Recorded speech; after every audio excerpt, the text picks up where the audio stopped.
आज आपण मराठी विषयामध्ये मराठी साहित्य, कथा आणि भाषिक कौशल्य विकास या पुस्तकातून 6वा पाठ दगडी दवाखाना, राजेंद्र मलोसे यांचा हा पाठ आहे. समकालीन मराठी कथा याच्यातलं दगडी दवाखाना ही एक कथा आहे. सर्वप्रथम आपण लेखकाचा एक परिचय बघूयात. राजेंद्र मलोसे हे नाशिक येथे वैद्यकीय सेवा कार्यात सक्रिय. स्वप्न, पंख, गाथा सप्तपदी इत्यादी कादंबरी प्रसिद्ध. नख पुराण, मोबाईल पुराण, अंघोळ पुराण, तू चालत राहणं आदी आरोग्य पुस्तकाचे लेखन. महात्मा गांधी दगडी दवाखाना हा कथासंग्रह प्रसिद्ध. बखर आणि तुझं माझं घर ही दीर्घ कथा प्रसिद्ध. सामाजिक बांधिलकीच्या भावनेतून आरोग्यविषयक व्याख्याने, आदिवासी रुग्णावर मोफत उपचार, वृक्षारोपण इत्यादी गोष्टीवरही वैद्यकीय सेवा सांभाळणे याच्यावर त्यांनी विशेष भर दिलेला आहे. स्वप्न पंख या कादंबरीला महाराष्ट्र साहित्य परिषदेचा वा. म. जोशी तसेच देशदूत गुणवंत पुरस्कार आणि गाथा सप्तपदी कादंबरीत बाबा पद्मश्री पुरस्कार प्राप्त. राजेंद्र मलोसे यांची प्रस्तुत कथा महात्मा गांधी दगड दवाखाना या संग्रहातील असून वैद्यकीय क्षेत्रातील वर्तमान वास्तवावर भाष्य करणारी कथा आहे. या कथेतील निवेदक हा मी, एकाच वेळी मध्यस्थ आणि नायक यांच्यातील डॉक्टर, लेखक आणि नातेवाईक अशा अनेक भूमिका समर्पक पेलवताना दिसतात.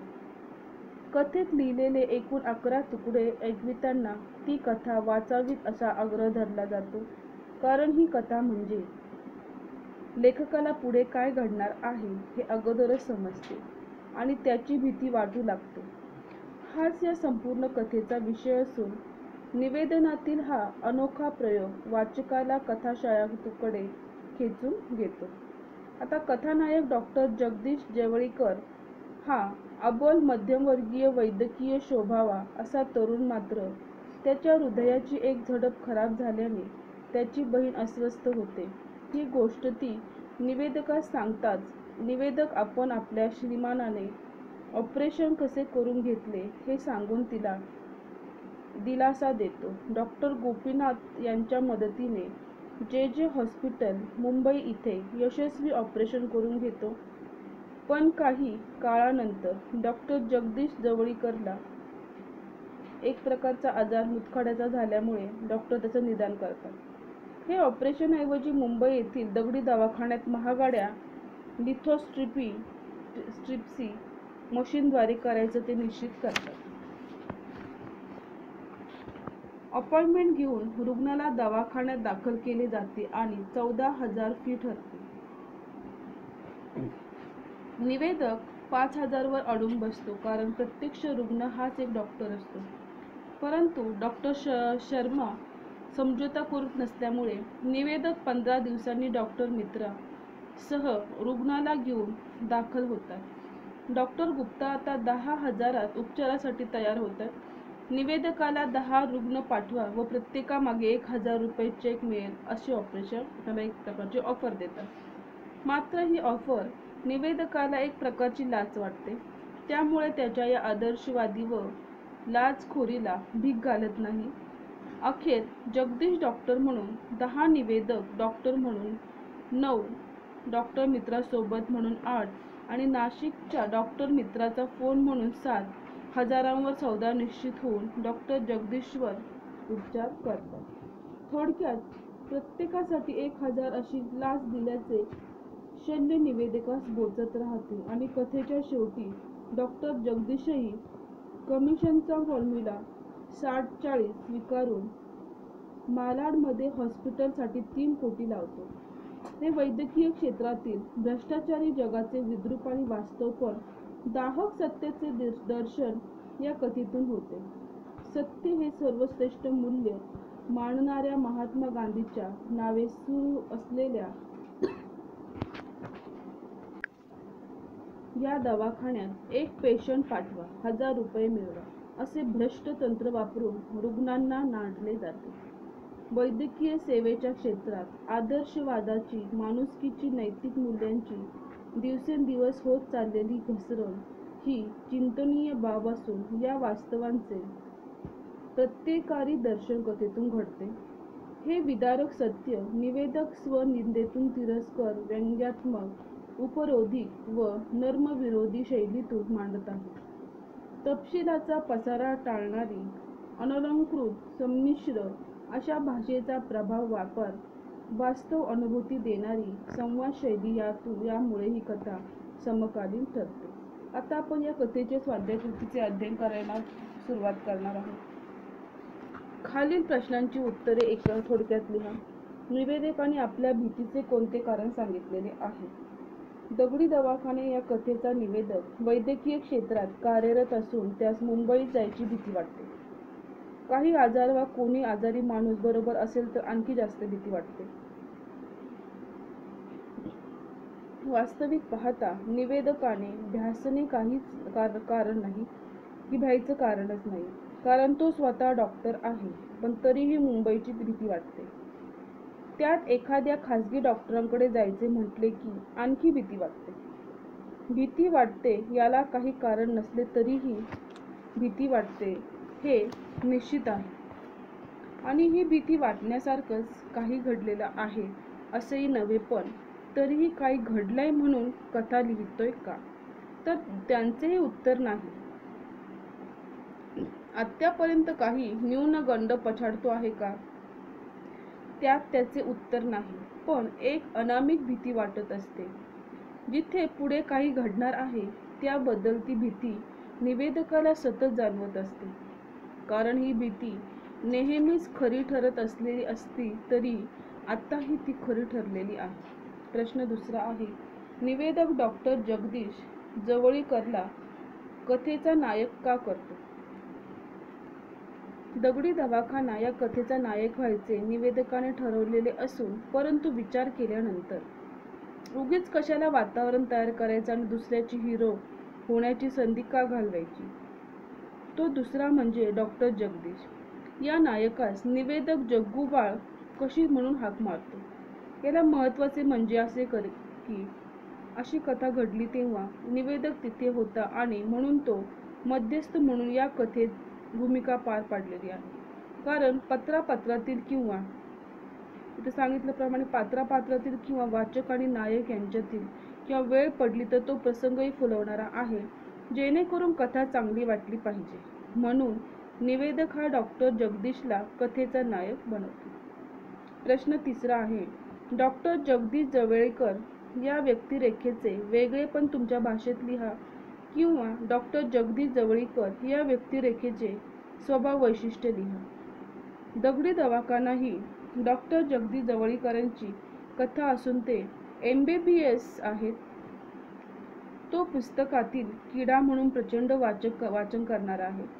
वाचत असताना पोहे खाणारा किंवा भाजलेले पोहे किंवा दही फोडी भात खाणारा, कुणाशी न बोलणारा, बोललाच तर वेड्यासारखा बोलणारा, आत्मविश्वास कशाशी खातात हे प्रश्नाचे त्याला उत्तर जास्तीत जास्त भाताबरोबर.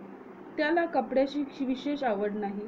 पोरीशी आता बोलायला शिकलेला आहे. उदाहरणार्थ, कुठे चाललीस जगदीश? त्याचे उत्तर कुठं नाही. कुणी त्याला जेवढा प्रश्न विचारेल, कुठे चाललास जगदीश, बस तेवढाच तो उत्तर देणार.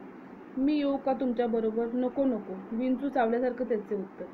पार्टीमध्ये सहभागी न होता अलिप्तपणे राहणारा, मध्यमवर्गीय, रंगाने सावळा, निटक नाकी डोळी, उंची पावले, अशा प्रकारे त्याचं वर्णन तिथे दिलेलं आहे. 6 फूट उंच, कुरुळे केस, चमकदार डोळे, चेहऱ्यावरच्या भाव शून्य, त्याचे खांदे खूप ओझ पडल्यासारखे झुकलेले, पण मान तशी कुठेतरी जमेल तिकडे झुकलेली, हात कुठे ठेवावे अशा संभ्रमात कायम हातांच्या हालचाली, खळाळून हसत नाही, चिडणे या रागावणे जमत नाही. या सर्व त्याच्या स्वभाव विशेषणामुळे निवेदकाला तो हिंदी पिक्चर मधला पळून आणलेला वैद्यकीय वाटतो, ज्याला अणु किंवा तत्सम गोष्टीत राज माहिती आहे. अंगात एप्रन, डोक्यावर चष्मा, विस्कटलेले कुरळे केस घेऊन व्हिलन कंपनीच्या प्रयोगशाळेत उभा आहे. देशावर भरपूर प्रेम आणि इतके गॅगल्स टेस्टी होत असतात. या वेळी या वैद्यकाच्या अशा प्रकारे त्याचं एक प्रकारचं वर्णन केलेलं आहे. या वैद्यकीय चेहऱ्यात कुठला असे त्याचा एक प्रकारचा एक आगळा वेगळा भाव त्याच्या चेहऱ्यावर होता. तसा चेहरा, तसे चालणे, तसे वागणे, म्हणजे मूर्तिमंत हिरो जगदीश अशा प्रकारे डॉक्टर जगदीश जवळीकर यांचे वर्णन त्यांनी केलेले दिसते आणि त्यांचा वेगळेपणा असा दिसतो. प्रश्न 14 दिलेला आहे. दिवसाविषयी निवेदकाचे मत तुमच्या शब्दात लिहा. कथेतील निवेदकाच्या आयुष्यात असा एखादा दिवस उगवतो की ज्यामुळे उठल्याबरोबर पोटात खड्डा पडावा. लहानपणी रहाट पाळण्यात बसल्यानंतर खाली येताना जसा पडतो तसा मोठा खड्डा. आजचा दिवस कसा जावा किंवा कसा जाईल या विचाराने सकाळी सकाळी आत्मविश्वास जातो आणि हीच भीती मनात येऊन दिवसभर फिरायचे. त्यातून काम नसेल तर तो दिवस अतिशय लांबलचक वाटतो आणि तो पटकन संपावा असे म्हटले तर संपता संपणार न संपणारा तसाच समोर पडलेला, त्यामुळे तो कधी एकदा संपेल असे वाटते. असाच दिवस आजचा. या सर्व विचारांमुळे कथाही निवेदक लिहू शकत नाही असा हा दिवस निवेदक आणि जगदीश दोघांच्याही सारखाच असेल असे वाटते. मलेरियाच्या थंडीसारखी कोणती गोष्ट निवेदकाच्या अंगात भिनली किंवा इसवी सन 1980 मधील कोणता दिवस निवेदकाचा आठवतो का आणि का हे स्पष्ट करायचे. आता निवेदकाच्या मामा, त्यांचे नाव श्री मामा BSc ॲग्रीघर 200 एकर शेती. मात्र त्यास हृदयरोगाचा किंवा हृदयविकाराचा आजार. आता हृदयाची एक झडप खराब झालेली, ऑपरेशन करणे अत्यावश्यक, परंतु ऑपरेशनच्या विरोधात घरचे लोक. याचे कारण अंधश्रद्धा, गैरसमज. अचानक श्री मामा निवेदकाकडे एक दिवस येतो तेव्हा त्यास खूप दम लागलेला दिसतो आणि सांधे पण दुखतात. छातीत धडधड होते. निवेदक मामा, या आजारातून बरे व्हायचे आहे का तुम्हाला? आणि अजून तर लग्न करायचे, तेव्हा ऑपरेशन कर किंवा लग्न करू नको हा सल्ला त्याला दिलेला आहे. आता घरी नाना नानींचा मुंबईला तपासायला चाललोय, 8 दिवस लागतील असे सांगून शिवाय दवाखाना बंद करून आपल्याबरोबर असल्याचे सांगायचे ठरते. तरीही श्री मामा ठरल्या वेळेप्रमाणे निवेदकाचे दाखल होते. डॉक्टर गोपीनाथ हार्ट सर्जन असल्यामुळे मुंबईला सर्व तपासण्या होतात व जे हॉस्पिटलला ऑपरेशन ठेवले, जसे जे हॉस्पिटलमध्ये त्या दिवशी हृदयाची 3 ऑपरेशन झालेली आहेत. तिघांच्याही आयात झडप बसविल्या. 3 पैकी एक पंजाबचा पेशंट तर दुसरा कर्नाटकाचा आणि तिसरा श्री मामा. त्यांपैकी पंजाबच्या पेशंट बरोबर नातेवाईक होते. त्यांपैकी कुणी झोपतंय, कुणी सिरियस, कुणाच्या चेहऱ्यावर सहल पसरलेली सिगरेट नाही, तर दुसरा कर्नाटकला त्याच्या नातेवाईकांचे खाली बसलेले. बरोबर बोचके, पिशव्या, कचाकच बिड्या, बाचाबाची, झोंबाझोंबी आणि श्री मामांबरोबर फक्त निवेदक. डॉक्टर म्हणून कोणालाच परिचय न करून दिलेल्या जिन्याच्या पायरीवर ते बसलेला. या तीनही पेशंटला 72 तासांच्या अतिरिक्त अतिदक्ष विभागात ठेवलेलं होतं. मात्र डॉक्टर असल्याने निवेदक फक्त श्री मामाला भेटून आला. पंजाबच्या पेशंटसाठी ज्यूस मागवले, ते त्यास दिले. मात्र 48 तासानंतर पंजाबचा पेशंट गचकला. लगेने निवेदक श्रीमानजवळ जाऊन येतो. त्याचा चेहरा घाबरलेला. त्यास घाबरू नकोस, काही होणार नाही असे सांगितले. पण 72 तासानंतर श्री मामाला अतिदक्षता वॉर्डामधून घेतले आणि त्यामुळे त्यास भेटायला मोकळीक मिळाली. मात्र निवेदक 72 तास बसूनही होता न झोपता. याला काही वैद्यकीय शिक्षण, सवय, शिस्त इत्यादी तेच कामी आले आणि कर्नाटक पेशंटलाही अतिदक्षतामधून काढण्यात येते. पण अचानक धावपळ. डॉक्टर जमा झाले आणि सर्व शिस्तबद्ध पळापळ आणि कर्नाटक पेशंट ही शांत झाला. निवेदक पुरता हादरला, कारण त्याच्या बरोबरचे दोन्ही पेशंट संपलेले होते. डॉक्टर मित्राने त्या दोन्ही पेशंटचे हार्ट खराब आहेत असे सांगितल्यामुळे निवेदकाच्या मनात एवढे सिरियस पेशंट ऑपरेशनसाठी घेताना 50-50% संधी असते, पण शासकीय कारभारात तो कोणालाही नाकारता येत नाही. तर निवेदकाच्या मते 72 तास वैद्यकीय रात्र एक जे आहे त्याच्यामध्ये वैराची रात्र आहे. मित्राला सांगितलं काही कर आणि हा मला बरा झाला पाहिजे. घरी फार मोठा बारदाना, 7 भाऊ 4 बहिणी, टिपिकल पुरातवादी घर. निवेदकाची क्रांती वगैरे विचार न ऐकून येणारे अशा प्रकारे त्यांच्या मनात एक प्रकारची ती भीती बसलेली होती की आता मी तरी म्हणजे ते डॉक्टर जे आहेत स्वतःला तपासण्यासाठी आले होते त्यांच्या आजारावर, ते तरी बरे होऊन जातील की नाही हा विचार त्यांच्या मनात इथे आलेला आहे. प्रश्न 6 आहे मैत्रीच्या दिवसाबद्दल निवेदकाचे मत.